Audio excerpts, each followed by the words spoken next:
السلام علیکم ورحمۃ اللہ وبرکاتہ۔ فارسیوان آن لائن اکیڈمی کی جانب سے انبیاء کرام علیہ السلام کے مسنون دعاؤں کا کورس جاری ہے۔ ان انبیاء کرام علیہ السلام کی مسنون دعاؤں میں سے ایک حضرت ابراہیم علیہ السلام کی دعا ہے۔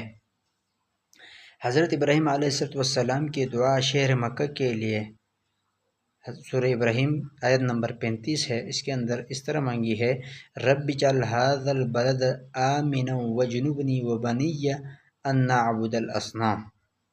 یہ حضرت ابراہیم علیہ السلام نے شہر مکہ کے لیے دعا مانگی۔ اس کا ترجمہ اس طرح ہے، اے میرے رب، اس شہر کو امن والا بنا دے اور مجھے اور میری اولاد کو بتوں کی عبادت سے بچا۔ یہ حضرت ابراہیم علیہ السلام نے شہر مکہ کے لیے یہ دعا مانگی تھی۔ ملتے ہیں نیکسٹ ویڈیو میں۔ مجھے دعاؤں میں یاد رکھیے گا اور میرے فیملی کو بھی۔ خدا حافظ۔ السلام علیکم ورحمۃ اللہ وبرکاتہ۔